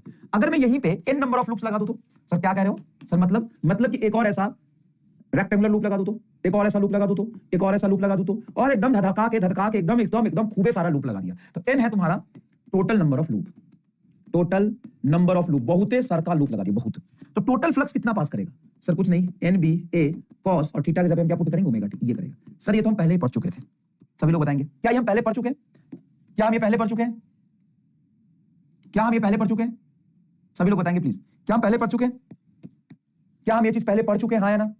अब इसको अगर हम डिफरेंशिएट कर दें, differentiate with respect to time, क्या करते हैं? Differentiate with respect to time, differentiate with respect to time, तो ये हो जाएगा d phi by d t that is equal to N B A cos omega t का differentiation sine omega t. Sir minus sine भी आएगा, चलो minus भी लिख लेते हैं। Sine omega t minus into cos omega t का differentiation minus sine omega t minus बाहर लगा दी इनटू ओमेगा टी का ये ओमेगा बाहर आ जाएगा। ईएमएफ को d phi by d t को हम लिख सकते हैं minus of EMF is equal to minus N B A omega. Magnitude लिखो, मैग्नीट्यूड लिख लो, या फिर साइन के साथ लिखना चाहते हो तो वैसे माइनस से माइनस कट जाएगा। तो ये जो ईएमएफ इंड्यूस हुआ है, ये जो ईएमएफ इंड्यूस हुआ है क्या हम लिख सकते हैं? N B A omega into sine omega t है। हाँ सर। इसमें अगर मैं मैक्सिमम वैल्यू ऑफ ईएमएफ को लिखना चाहूं तो मैक्सिमम वैल्यू ऑफ ईएमएफ क्या होगा? एन बी ए ओमेगा, जहां पे ओमेगा जो है वो आपका एंगुलर फ्रीक्वेंसी है, इसको हम 2 पाई एफ भी बोल सकते हैं, जहां पे एफ है रोटेशन की फ्रीक्वेंसी। ये सर्कुलर मोशन में आपने पढ़ा होगा। तो क्या ये आ जाएगा? एन बी ए 2 पाई एफ, ये मैक्सिमम वैल्यू है। हाँ सर। अगर मैं आपसे कहूं कि इस ईएमएफ का, ये टाइम वेरिंग जो ईएमएफ है, इसका टाइम के साथ ग्राफ बनाओ। Everyone come on. अगर मैं आपसे कहूं कि इसका ना टाइम के साथ ग्राफ बताओ कैसा होगा? इस ईएमएफ का टाइम के साथ ग्राफ बताओ कैसा होगा? टाइम के साथ। तो जब इसमें टाइम को तुम जीरो रखोगे, टी को जीरो, तो जैसे टी को जीरो रखोगे साइन जीरो क्या होता है? जीरो। तो क्या ईएमएफ इंड्यूस जीरो आएगा? हाँ सर, जीरो इंड्यूस ईएमएफ होगा। जैसे जैसे टाइम बढ़ेगा, ये प्रोडक्ट तो कांस्टेंट है, साइन ओमेगा टी का ग्राफ सिनुसाइडल वेरिएशन जैसा ऐसा आ जाएगा। हाँ, इसमें मैक्सिमम वैल्यू ऑफ ईएमएफ, वही हम कह रहे थे, ई मैक्सिमम होगा एन बी ए ओमेगा, और ये नीचे की तरफ आएगा N B A omega minus, और ये होगा आपका प्लस। ये होगा क्या? तो यहां पे जो ईएमएफ इंड्यूस हो रहा है वो कांस्टेंट है या सिनुसाइडली वेरी कर रहा है? जो ये इंड्यूस ईएमएफ है वो कांस्टेंट है कि सिनुसाइडली वेरी कर रहा है? सर सिनुसाइडली वेरी कर, तभी तो मैक्सिमम इंड्यूस ईएमएफ की बात कर रहे थे। मतलब आपने बहुत सारे ऐसे सवाल किए जहां पे ईएमएफ कांस्टेंट होता है, जैसे मैग्नेटिक फील्ड है, रेक्टेंगुलर लूप अंदर जा रहा है तो कांस्टेंट ईएमएफ इंड्यूस होता है। हाँ सर, रेक्टेंगुलर लूप अंदर जा रहा है तो कांस्टेंट ईएमएफ इंड्यूस होता है। लेकिन यहां पे जो इसके घूमने से जो इंड्यूस ईएमएफ आ रहा है, क्या यहां पे मैग्नेटिक फील्ड कांस्टेंट है कि वेरिएबल? सर यूनिफॉर्म है। एरिया कांस्टेंट है कि वेरिएबल? सर एरिया भी कांस्टेंट है, एरिया भी कांस्टेंट है। मैग्नेटिक फील्ड भी कांस्टेंट है, मैग्नेटिक फील्ड भी कांस्टेंट है, एरिया भी कांस्टेंट है। लेकिन थीटा एंगल वेरिएबल, और इस थीटा एंगल जो वेरिएबल होता है तो उसके वजह से जो इंड्यूस ईएमएफ आता है वो वेरी कर रहा है टाइम के साथ। अरे हाँ, अच्छा सर करंट निकालेंगे तो करंट तो कुछ नहीं होगा, EMF by resistance, EMF by resistance, इसका रेजिस्टेंस। तो देखो करंट बराबर हो जाएगा एन बी ए ओमेगा बटा R sine omega t. That's it sir, that's it, no problem, very easy sir ji, very easy, this is very easy, simple. जल्दी बताइए, जल्दी बताइए। हाँ सर बहुत आसान है। अगर मैं करंट और टाइम का ग्राफ बनाऊं ऐसा ही बनेगा सर, सिर्फ आर से डिवाइड कर दो। अगर मैं यहाँ पे करंट और टी का ग्राफ बनाऊं तो ध्यान से देखो करंट और टी का ग्राफ कैसा बनेगा। करंट और टी का ग्राफ ऐसा बनेगा, और यहां पे मैक्सिमम करंट होगा एन बी ए ओमेगा बटा आर, यही होगा आपका मैक्सिमम करंट प्लस में, और माइनस में होगा N B omega by R, यही होगा। तो ये करंट जो बह रहा है, ये करंट, ये मेफ, ये सारी चीजें हम पहले पढ़ चुके थे क्या? हाँ पहले पढ़ चुके थे, सब पहले पढ़ चुके। इसमें कुछ भी नया जैसा चीज लगा तो आप दिल खोल के बताएं। नया जैसा कोई चीज लगा तो दिल खोल के बताएं। सर नया तो नहीं लगा तो फिर टाइम पास क्यों कर रहे हो सर? पुराना चीज क्यों पढ़ा रहे हो? तू बता, क्यों पढ़ा रहे हो पुराना चीज? क्यों पढ़ा रहा हूं पुराना चीज? बता, ये मैं क्यों पढ़ाया तुमको इतना सारा चीज? Theta is the angle between dash dash dash, flux dash, flux में आ गया n से मल्टीप्लाई, क्योंकि एक लूप का है तो n लूप नहीं है, फिर d EMF d phi by d, फिर ईएमएफ आ गया, मैक्सिमम वैल्यू आ गया, सिनुसाइडल वेरी कर गया, ग्राफ बना लिया, ऐसे ऐसे घूम रहा है इसलिए ऐसा आ रहा है। करंट ले लिया, करंट से क्या करोगे? बल्ब जलाएंगे सर जी। कैसे जलेगा बल्ब? सर इसको इसमें करंट आया सर जी, यहाँ से ऐसे ऐसे तोड़ लेते हैं सर जी, ऐसे ये और ऐसे ये पार्ट, यहाँ से करंट आया सर जी, इसमें बल्ब जोड़ देते हैं तो बल्ब भग भग चमकेगा, ऐसे करंट, ये करंट बहेगा, ये इस करंट से बल्ब चमकेगा सर जी, ऐसे ये बल्ब लगा दिया। क्यों पढ़ रहा था? तो सुन ध्यान से, अब ये एसी जनरेटर है और कुछ नहीं होता, यही एसी जनरेटर, यही एसी जनरेटर। सर ये एसी जनरेटर है, हाँ सर यही टॉपिक वाला रह गया था जो कह रहे थे, हाँ ये एसी जनरेटर हो गया। और यहां से जो करंट है इसी को कहते हैं ऑल्टरनेटिंग करंट। इसको क्या बोलोगे सर? ये पीक करंट है, तो आई बराबर I naught sine omega T, ये रहा था आपका ऑल्टरनेटिंग करंट। क्या रहा? ऑल्टरनेटिंग करंट, यही एसी है। इसको अल्टरनेटिंग क्यों कहते हैं? क्योंकि बाई डायरेक्शनल करंट होता है। एक बार करंट आगे की तरफ पॉजिटिव साइकिल में है, फिर जीरो फिर नेगेटिव साइकिल में, एक लूप में दो बार करंट अपनी डायरेक्शन को चेंज करता है, एक बार पॉजिटिव साइकिल फिर नेगेटिव साइकिल, फिर पॉजिटिव साइकिल फिर नेगेटिव साइकिल। डीसी करंट और एसी में क्या फर्क होता है? यही फर्क होता है कि डीसी करंट को हम कहते हैं डायरेक्ट करंट, मतलब उसमें जो करंट फ्लो करता है वो एक ही डायरेक्शन में करता है, इसमें दो डायरेक्शन में करंट कहते हैं, यही एसी जनरेटर है। मजा आया कि नहीं, जल्दी बताओ। हो गया एसी जनरेटर। सर ये तो हम सब कुछ पहले ही पढ़ चुके थे, इसको आप लिख सकते हो बेस्ड ऑन फैराडे लॉ। बताओ किस पर बेस्ड है ये? Based on Faraday law, Faraday's law. तो इसीलिए हम इसको ईएमआई में पढ़ते हैं, Faraday's law of electromagnetic induction, based on Faraday's law of electromagnetic induction. इसलिए हम इसको कहते पढ़ते हैं यहाँ पे। किस पर बेस्ड है? Based law, based on the Faraday's law of electromagnetic induction, electromagnetic induction पे बेस्ड है। लेकिन इससे जो निकला वो क्या है? Alternating current. अल्टरनेटिंग करंट, तो यही बात है। हाँ, अब यहाँ पे ना इसका स्ट्रक्चर इतना सिंपल नहीं होता बस, क्योंकि इसमें जो करंट हुआ है उसको बाहर भी तो निकालना है। हाँ, अब बाहर निकालने के लिए क्या करोगे? अब थोड़ा तामझाम तो लगाना पड़ेगा। तो बाहर निकालने के लिए जो तामझाम लगाते हैं वही यहाँ पे मेन चीज होता है, ये वाला, ये इसका डायग्राम। अब चलो डायग्राम समझ लेते हैं थोड़ा सा, डायग्राम समझ लेते हैं थोड़ा सा। देखो यहाँ पे मैग्नेटिक फील्ड कहां से आया? ये पूरा का पूरा मैग्नेट रख दिया, जिसकी वजह से मैग्नेटिक फील्ड लाइंस आए ऐसे। और ये तुम्हारा वो लूप है, ये देखो ये लूप है। इस लूप को हम क्या करेंगे? इस लूप को एक्सेल से पकड़ के ये ओमेगा से ऐसे घुमाएंगे। घुमाएंगे तो इसी लूप में इंड्यूस करंट आएगा। इस इंड्यूस करंट को बाहर निकालना है, तो इसका एक वायर यहाँ पे कनेक्ट करते हैं इस स्लिप रिंग पर, इसको बोलते हैं स्लिप रिंग, इस पर ऐसे स्लिप कर रहा होता है। और दूसरा वायर इस पर कनेक्ट करते हैं, देखो ऐसे, ये इस पर कनेक्ट करते हैं। तो यहाँ पे एक वायर पॉजिटिव एक नेगेटिव, इससे कनेक्ट करके यहाँ पे अल्टरनेटिंग ईएमएफ जनरेट करते हैं, प्लस और माइनस। बस जैसे जैसे मतलब ये घूम रहा है बेटा, घूम रहा है। तो सबसे पहले घुमा कैसे? तो घुमाने के लिए कुछ मोटर लगाना पड़ेगा। तो ये मोटर हमने लगाया यहाँ पे घुमाने के लिए, मोटर लगाया हमने घुमाने के लिए। उसके बाद जब ये घूम रहा था तो यहाँ पे करंट ऐसे इंड्यूस हुआ। अब इस करंट को बाहर निकालोगे ना, कैसे निकालोगे? तो भाई घूमते हुए डिस्टर्ब ही नहीं होना चाहिए। तो हम क्या करते हैं, यहाँ पे एक वायर कनेक्ट कर देते हैं, इसका रेक्टेंगुलर कॉइल का एक वायर इस पे कनेक्ट कर देते हैं। और जब ये घूमता है तो इस पर ये स्लिप कर रहा होता है ऐसे। तो टच होके, जैसे ये दो वायर है और दो वायर है, और मान लो कि ये हमने एक रिंग ले लिया, ऐसे समझो, ये एक रिंग ले लिया, ऐसे एक रिंग ले लिया। ये तुम्हारा स्लिप रिंग है और मेरा रेक्टेंगुलर लूप का ये वायर है। अब क्या स्लिप रिंग फिक्स है? ये वायर जब घूमेगा तो ऐसे ऐसे घूमता है टच करके, क्योंकि वायर तो पूरा पलट जाएगा ना, ये ऐसे घूम जाएगा। जब ये ऐसे था तो ये गुलाबी वाला वायर यहाँ, जब ये घूम के ऐसे आएगा तो गुलाबी वाला वायर इस पे, सॉरी गुलाबी वाला वायर यहाँ टच करेगा। तो घूम रहा है ना, ये अभी इधर है, घूम के इधर आएगा, ऐसे ऐसे घूम रहा है। बस बस बस खत्म। बाकी डेरिवेशन मैंने पूरा करा दिया, आपका डेरिवेशन पूरा करा दिया। सवाल कैसा आएगा? ये सवाल है, coil having number of turns and area A rotating in uniform magnetic B with angular velocity omega about the diameter, maximum induce EMF, maximum induce EMF N B omega. ये आंसर है। मैक्सिमम इंड्यूस ईएमएफ क्या होगा? N B omega. क्या होगा? N B omega.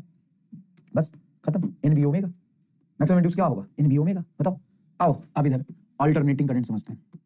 Alternating current, alternating current actual में अभी आपने उसका फील लिया। क्या होता है अल्टरनेटिंग करंट? बच्चों को लगता है कि सर डीसी करंट मतलब constant current and alternating current मतलब वेरिएबल करंट। डीसी करंट मतलब वो वाला बैटरी जो होता है ना, जो कांस्टेंट करंट देता है।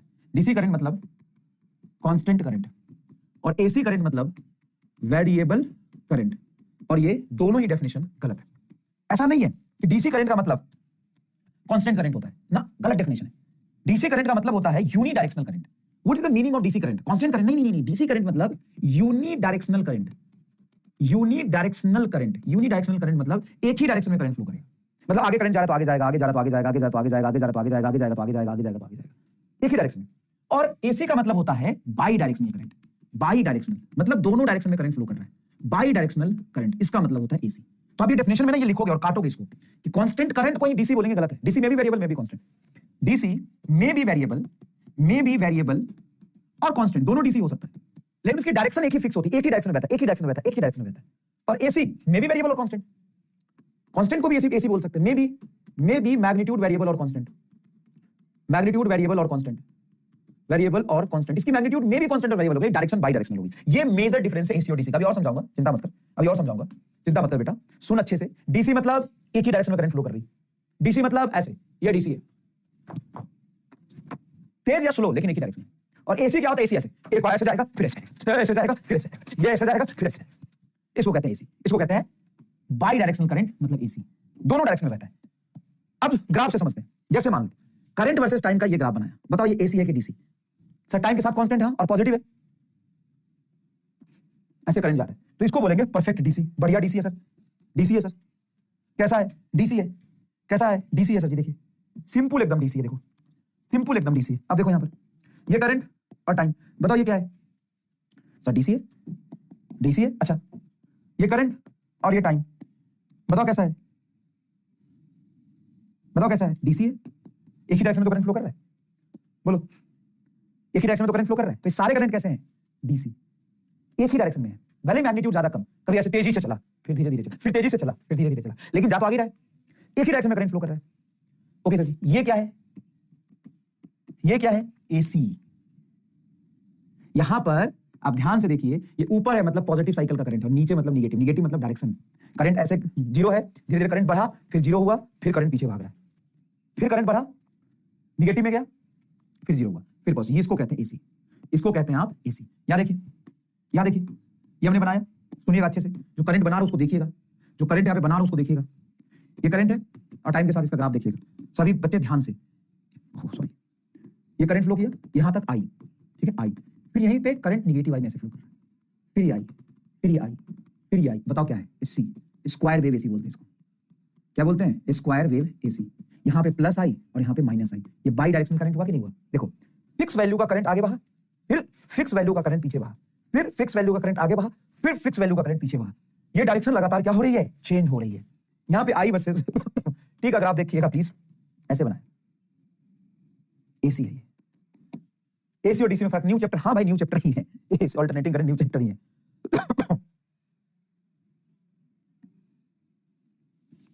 अल्टरनेटिव करंट न्यू चैप्टर ही है।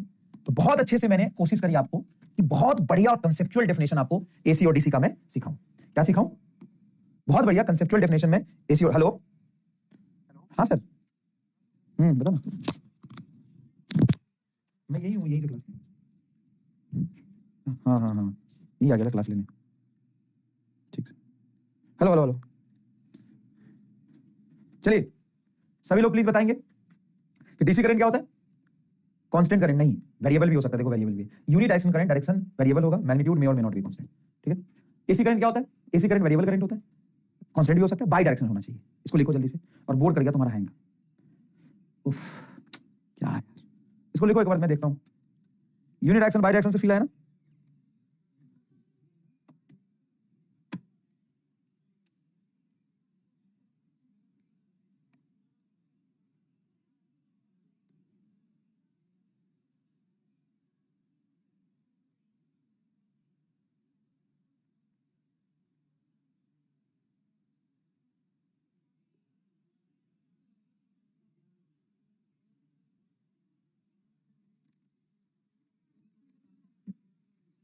क्या कोई है क्या भेजना है?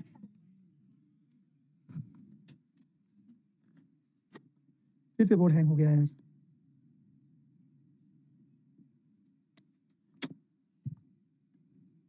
क्या यार, नोट्स कैसे दूंगा मैं? पूरी हैंग कर जाता है। चलो, क्या आपको एसी और डीसी में अच्छे से फील आया कि नहीं आया? बहुत बड़ा मिसकंसेप्शन होता है बच्चों का कि एसी मतलब वेरिएबल करंट और डीसी मतलब कांस्टेंट करंट। क्या आपको फील आया एसी और डीसी क्या होता है? बहुत अच्छे से मैंने फील कराया आपको।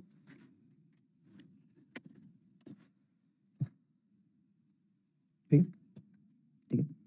अच्छा, एसी और डीसी की बहुत अच्छी कहानी भी है ना? आप चाहें तो एसी डीसी वॉर के नाम से सर्च करेंगे गूगल पे, तो बहुत सारी, यूट्यूब पे तो आपको एक स्टोरी मिल जाएगी एसी डीसी वॉर, है ना? तो सभी लोग एक बार सुनेंगे, मैंने वीडियो बनाई हुई है एसी डीसी वॉर के नाम से।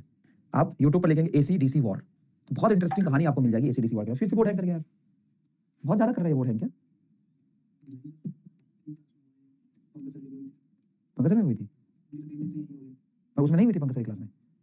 मैं कुछ ज्यादा बेकार तरीके से पढ़ाता हूँ क्या?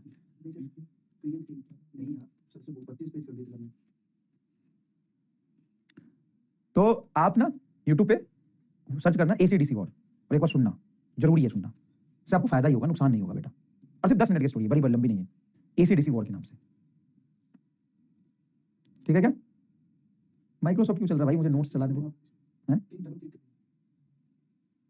सॉरी यार, मतलब आज तुम्हारा टाइम ज्यादा खराब कर दिया मैंने। एक तो यार पंकज सर आ गए बिना बुलाए मेहमान।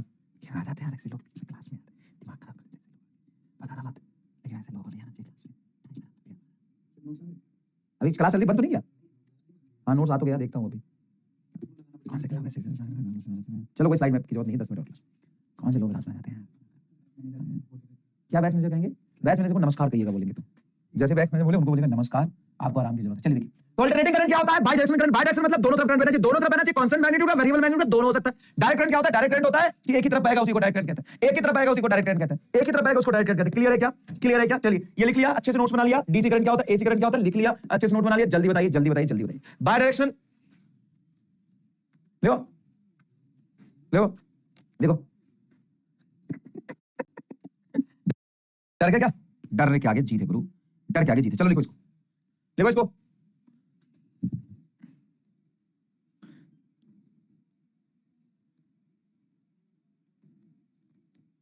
लिखो इसको, डन।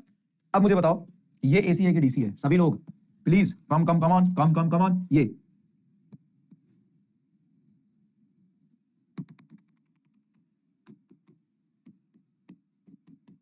ये कैसा करंट है? एसी है कि डीसी है? जल्दी।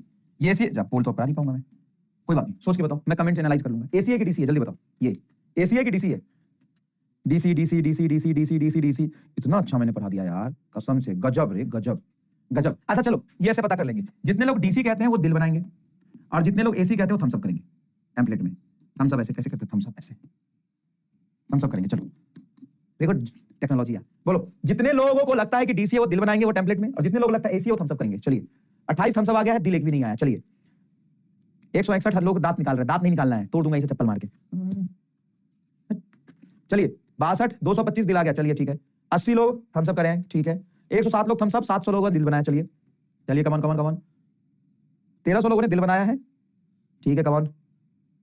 2 लाख लोगों ने दिल बनाया है, और 1000 लोग, ठीक है, दिल बनाया। इतना अच्छा मैंने पढ़ा दिया यार। एसी है, एक मिनट क्या है? डीसी, हाँ डीसी, डीसी क्यों डीसी है? क्योंकि निगेटिव में नहीं जा रहा, क्योंकि निगेटिव में नहीं जा रहा। इसका पहला ऑप्शन अगर तुमसे बोले कि बताओ कि एसी है कि डीसी, बोलोगे बिल्कुल डीसी है। एसी सिरे से नकार दो, एसी तो हो ही नहीं सकता। हाँ एक चीज ऑप्शन बन सकती है, combination of AC and DC, combination of AC plus DC. तो ये कह सकते हो, ये कह सकते हो, क्योंकि एक्चुअल में जो अटैच हुआ है ना वो एसी और डीसी के मिक्सचर से हुआ है, एसी और डीसी के मिक्सचर से हुआ है। तो अब ये जरूर कह सकते हो कि एसी और डीसी का मिक्सचर, हाँ ये चलेगा।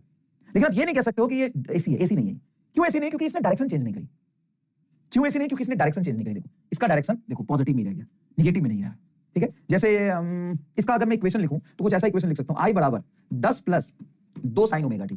अब थोड़ा सा मैथमेटिकली सोचो तो पता है इसका ग्राफ कैसा बनेगा, पता है इसका ग्राफ कैसा बनेगा? सोचो 10 प्लस 2 साइन ओमेगा टी। मान लो जब टाइम 0 है, तो जब टाइम 0 रखोगे तो 0 तो ये पूरा 0 हो गया, तो बचेगा क्या? 10। तो टाइम 0 पे ये 10 एम्पीयर करंट आएगा। हाँ सर 10 एम्पीयर आएगा।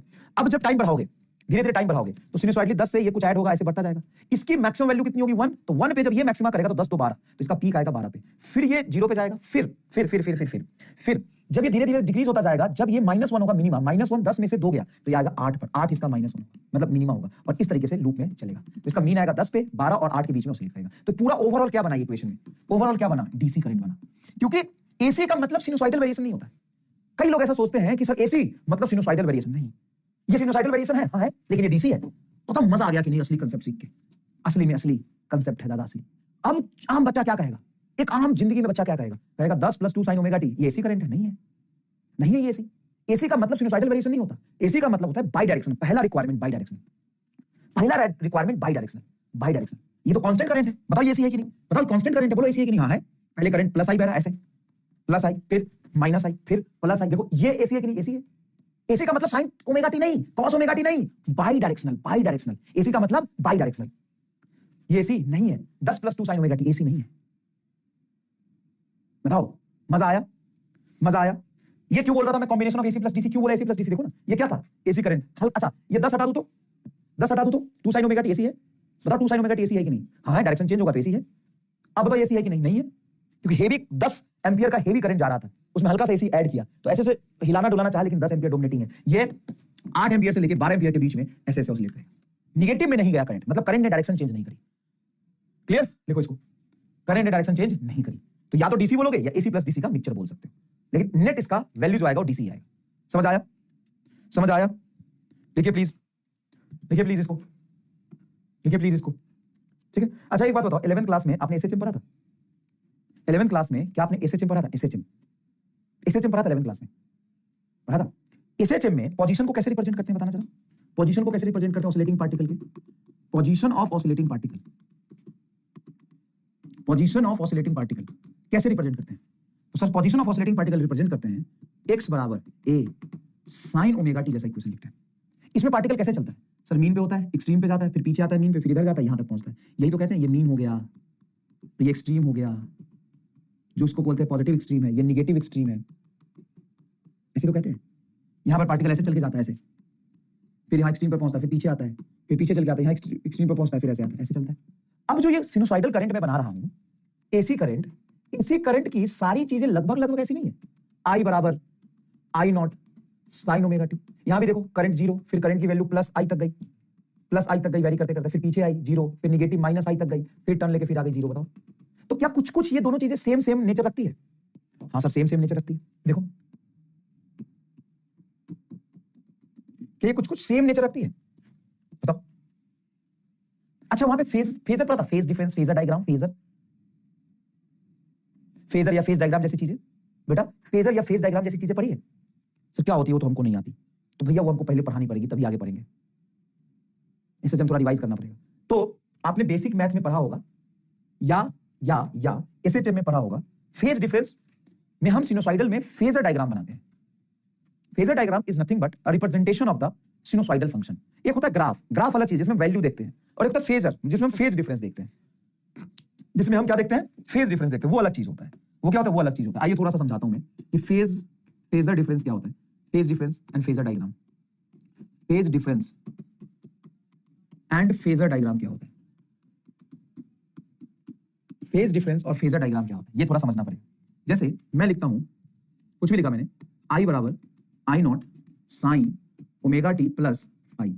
इसमें हम फेज किसको कहते हैं, फाई को फेज कहते हैं, इस फाई को हम फेज बोलते हैं, एक नंबर को, या हम फेज बेटा ढंग से देखिएगा इसको बोलते हैं, दो नंबर को, या हम फेज इस पूरे को बोलते हैं, इस पूरे को बोलते हैं, पूरा इस पूरे को फेज बोलते हैं। फेज कौन है इसमें, एक नंबर, दो नंबर की तीन नंबर, फेज कौन है, एक नंबर, दो नंबर की तीन नंबर वाला क्वांटिटी, फेजर किसको बोलते हैं, फेज किसको बोलते हैं, फेज कौन सा, एक नंबर, दो नंबर की तीन नंबर। समझ लो मैं कैसे नंबरिंग कर रहा हूं, मैं नंबरिंग कर रहा हूं, एक नंबर मतलब ये सिर्फ फाई, ये एक नंबर, दो नंबर मतलब ओमेगा टी प्लस फाई, और तीन नंबर मतलब ये sine omega t plus phi. तो इसमें फेजर कौन है, फेज कौन है, फेज दो नंबर, दो नंबर, दो नंबर, एक नंबर, एक नंबर, एक नंबर, गलत, मतलब एक नंबर वाले गलत। फाई तुम्हारा फेज नहीं है, फाई है तुम्हारा initial phase, initial phase at t is equal to 0। Actual में फेज का मतलब होता है एंगल, एंगल का रिप्रेजेंटेशन, एंगल, और एंगल तुम्हारा किसी भी टी टाइम पे एट टी ये है ओमेगा टी प्लस फाई, इसको कहते हैं फेज एट टाइम टी। और इसी टाइम को 0 पुट करो तो देखो फाई इनिशियल फेज आ जाएगा। बुड़बक, एक नंबर वाले गधे, एक नंबर वाले गधे, एक नंबर वाले क्या है, गधे एकदम, एक नंबर वाले एकदम गधे हैं। फेज जो होता है, फेज जो होता है वो होता है ये इसको कहते हैं फेज, इसको, this is nothing but a phase, omega t plus phi, this is phase, this is phase at time t. किसी भी टी टाइम पर जो फेज होता है ओमेगा टी प्लस फाई होता है। इनिशियल फेज है ना, इसमें टाइम 0 रखेंगे तो ही आएगा phi. Initial phase at t is equal to 0। समझ आया, कोई बात नहीं, इनिशियल फेज समझ में आया, इनिशियल फेज समझ में आया फाई, ठीक है, चलो सर ठीक है, ये समझ में आया। ये क्या है, ये पीक करंट, करंट की मैक्सिमम वैल्यू, तो बना के दिखाते क्वेश्चन में, पीक करंट, ये क्या है, पीक करंट, ये क्या है, पीक करंट। आई क्या है, इंस्टेंटेनियस करंट, इंस्टेंटेनियस, किसी भी टी टाइम का current, current at T, instantaneous current. तो इसमें जो भी फिजिकल क्वांटिटी है सबसे मैं पहले रूबरू कराऊंगा आपको, सबसे पहले क्या कराऊंगा, रूबरू कराऊंगा। चलो बताओ, आई नॉट क्या है सर, पीक करंट, आई क्या है, इंस्टेंटेनियस करंट, ओमेगा क्या है सर, ओमेगा नहीं पता, अरे एंगुलर फ्रीक्वेंसी। भाई सर करंट में फ्रीक्वेंसी क्यों आएगा, अबे करंट ऑसिलेट कर रहा है ना, करंट 0 पे गया, फिर पीक पे गया, प्लस आई पे गया, फिर 0 पे गया, फिर माइनस आई पे गया, फिर 0 पे क्या आया, तो करंट क्या कर रहा है, ऑसिलेट कर रहा है। करंट ऑसिलेट कर रहा है तो हमें लिखना पड़ेगा ना ऑसिलेशन की फ्रीक्वेंसी, एंगुलर फ्रीक्वेंसी, और इसी ओमेगा को हम लिखते हैं 2 पाई बाई कैपिटल टी या 2 पाई एफ। चलिए तो ध्यान से सुनिएगा, क्या आपको ये आई समझ में आया, हाँ sir instantaneous current, I not समझ में आया, हाँ sir peak current, omega t plus phi समझ में आया, हाँ सर फेज कहते हैं, फाई समझ में आया सर, फाई इनिशियल फेज, क्या ओमेगा समझ में आ गया, हाँ सर ओमेगा भी समझ में आ गया, अरे वाह सब कुछ समझ में आ गया गुरु, तुमको तो सब भी समझ में आ गया। अच्छा चलो एक बात बताओ, अगर इसी में मैं तुम्हें बोलूं कि इक्वेशन आई बराबर है I naught sine omega t plus 0, मतलब सिंपल ओमेगा टी, इसका मतलब इनिशियल फेज की वैल्यू क्या थी, यहां पर 0 थी, इनिशियल फेज की वैल्यू क्या थी, 0 थी। अगर इसको मैं फेज में रिप्रेजेंट करूं, फेज में मतलब phasor diagram, this is not graph, this is phasor diagram, तो मान लो कि मैं रेफरेंस, जब भी कोई भी चीज डायग्राम में प्लॉट करते हैं तो हमें रेफरेंस लेना होता है। तो ये जो एक्स एक्सिस है, ये जो आपको एक्स एक्सिस दिख रहा है, एक्स एक्सिस में मैं साइन ओमेगा टी का रेफरेंस लेता हूं। जब भी कोई sinusoidal function sine omega T होगा तो उसको मैं ऐसे रिप्रेजेंट कर दूंगा। तो ये साइन ओमेगा टी का हमने रेफरेंस एज्यूम किया है, मतलब आई बराबर ये आई नॉट साइन ओमेगा टी का हमने रेफरेंस एज्यूम किया है। अगर मान लो मेरा करंट का इक्वेशन कोई आई 1 बराबर है I naught sine omega t plus 60 degree, angle है, तो फाई की वैल्यू यहां पे क्या है सर, साइन ओमेगा टी होता तो simple sine omega t phi 0 लेते, लेकिन साइन ओमेगा टी प्लस 60 है, मतलब इनिशियल फेज 60 है, इनिशियल फेज क्या है 60 है। अब मैं जब इसको रिप्रेजेंट करूंगा तो फेजर डायग्राम मतलब एंगल का डायग्राम, बोलो फेजर डायग्राम मतलब, फेजर डायग्राम मतलब, डायग्राम मतलब एंगल का डायग्राम। तो बोलो मैं यहां पे एंगल का डायग्राम क्या बनाऊं सर, एंगल का diagram sir sign omega T जब एंगल था तो आपने रेफरेंस इधर लिया, या आप बोल रहे हो कि आपने रेफरेंस एज्यूम किया है, रेफरेंस एज्यूम किया है कि साइन के अंदर ओमेगा टी होगा तो इधर मानोगे। अब साइन ओमेगा टी प्लस 60 को किधर लूंगा सर, प्लस का मतलब एंटी क्लॉकवाइज रिप्रेजेंटेशन, हाँ सर, साइन ओमेगा टी सिर्फ इतना होता ना बेटा तो ये I1 भी इधर आता, लेकिन ये साइन ओमेगा टी से 60 डिग्री प्लस में है, तो एंटी क्लॉकवाइज में एंगल हम प्लस करते हैं। एंटी क्लॉकवाइज में एंगल हम क्या करते हैं? प्लस करते हैं। ये इधर है, और सिर्फ एंटी क्लॉकवाइज में यहां से साइन ओमेगा टी के रेफरेंस से प्लस 60 डिग्री ऐड करेंगे, ये आएगा I1 बराबर I not sine omega t plus 60 degree. बोलो समझ में आएगी? बड़ा सिंपल सा चीज बताया। इसी को कहते हैं हम बेटा फेजर डायग्राम। फर्स्ट क्वाड्रेंट में, बिल्कुल फर्स्ट क्वाड्रेंट में कितना आगे? 60 डिग्री आगे, बस इसको कहते हैं फेजर डायग्राम। देखो कितना सुंदर तरीके से साफ सुथरे अक्षरों में मैंने समझाया तुमको। इंस्टेंटेनियस करंट, किसी भी टी टाइम का current, peak current, angular frequency, total phase, initial phase, सब समझाया। और मैं बोला कि अगर इक्वेशन साइन ओमेगा टी होगा तो इसे प्लॉट कर दूंगा। अगर equation sign omega t plus 60 है तो प्लस मतलब anti clock, plus anti clockwise में रेफरेंस लेते हैं एडिशन का। सर माइनस होता तो क्लॉकवाइज, माइनस होता तो क्लॉकवाइज। और सुनो, अगर तुम ये सीख गया ना, 70% एसी आज खत्म। सर 70% एसी खत्म, इसी से पूरा एसी पढ़ा दूंगा मैं, इसी से पूरा एसी करा दूंगा मैं, अगर तुम ये सीख गया तो। और ये सीखना सबसे आसान है, ये सीखना सबसे आसान है। बोलो बोलो। कर रहा हूं, छुट्टी कर रहा हूं बेटा, छुट्टी कर रहा हूं। ये समझ लो पहले, अगर मान लो मैं बोलूं यहां पे मैंने रेफरेंस लिया I बराबर I not sine omega t plus, sorry sine omega T, simple. अब मान लो कि मैंने इक्वेशन यहां प्लॉट किया तेरे सामने 60 डिग्री प्लस में, तो मतलब साइन ओमेगा टी में एंगल करूंगा 60 degree, I not sine omega t plus 60 degree. Clear है? अगर मैं इक्वेशन लिखता हूं, अगर मैं इक्वेशन लिखता हूं I2 का, I2 है I not sine omega t minus 45। तो जहां पे सिर्फ ओमेगा टी होता तो मैं I2 को यहां नहीं रखता, यहां रखता। सिर्फ साइन ओमेगा टी होता तो यहां रखता। ये sine omega t minus 45 degree है, तो मैं यहां से जो भी ओमेगा साइन ओमेगा टी है उसमें से माइनस किया है, तो माइनस करने का मतलब क्लॉकवाइज यहां से। That's it. बोलो बोलो बोलो। अच्छा तो सर अगर इक्वेशन कल को आप I3 लिखो साइन ओमेगा टी प्लस 90, तो यहां जाएगा, यहां जाएगा। देखो I3 जाएगा यहां पर, I3 जाएगा यहां पर, I3 जाएगा यहां पर I not sine omega t plus 90, मतलब जो साइन ओमेगा टी का रेफरेंस है उससे 90 डिग्री आगे। देखो प्लस 90 डिग्री यहां आगे, देखो 90 डिग्री आगे।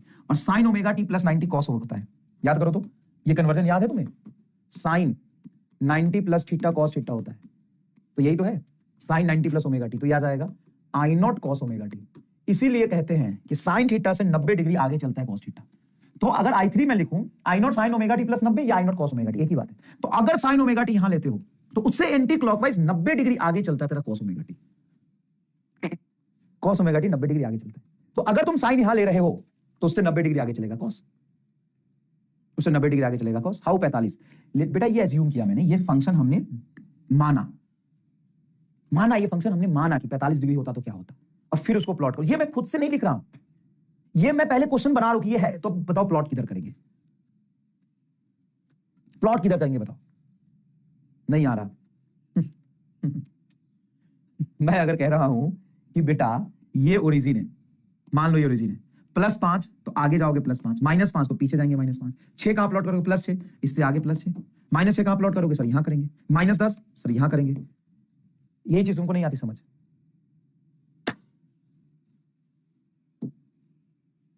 कथे ये यहां पर 0 है, बताओ तो +1 कहां जाएगा? सर यहां जाएगा, +2 यहां जाएगा, +3 यहां जाएगा, जितना प्लस करते जाओगे आगे जाएगा, +6 सर यहां जाएगा, -3 सर यहां जाएगा, -10 यहां जाएगा। ये तुमको समझ नहीं आया? अरे गधा बना के एक लिमिट होती है।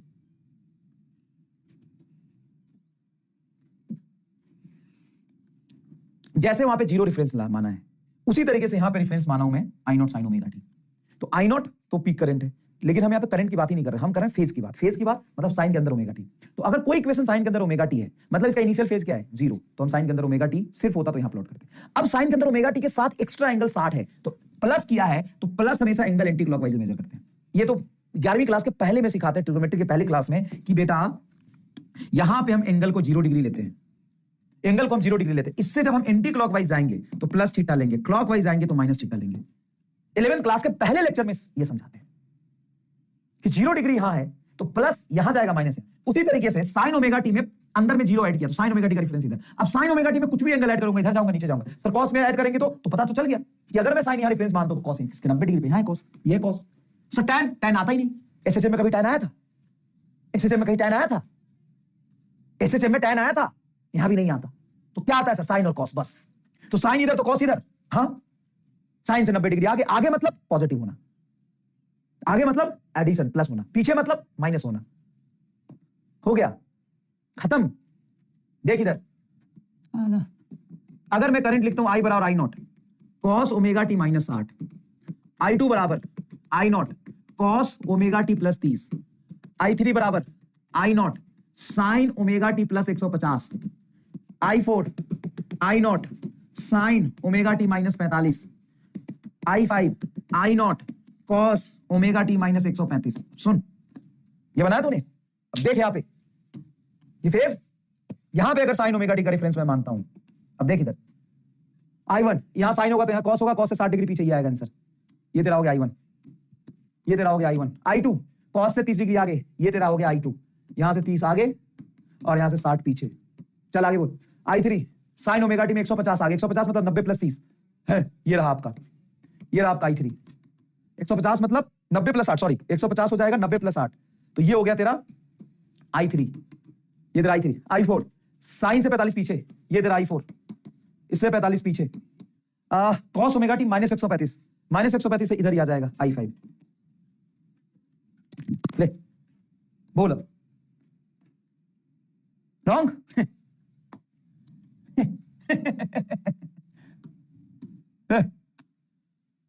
बता, देख अगर तूने साइन यहां माना तो कॉस ओमेगा टी यहां होगा। अब कॉस ओमेगा टी से 60 घटाया तो 60 घटाया मतलब एंटी क्लॉक, फिर तूने कॉस ओमेगा टी में 30 जोड़ा, 30 जोड़ा प्लस, फिर तूने साइन में 150 जोड़ा तो यहां से 150, 90 प्लस 60, ये पूरा 150 सेकंड क्वाड्रेंट में चला जाएगा। साइन में से 45 घटाया, ये तेरा I4 आ गया, और I5 cos omega t minus 135, यहां से 135 माइनस ये रहा I5। ये समझना था, बता क्लियर है कि नहीं, बता बस बेटा। धन्यवाद आपका बहुत बहुत, आपने इतने पेशेंटली पढ़ा, इसके लिए हम सदा आभारी रहेंगे आपके, सदा कर्जदार रहेंगे, इतने मेहनत से आपने पढ़ा। Thank you so much. निकल लीजिए, चलिए चलिए, भाग यहाँ से, भाग यहाँ से।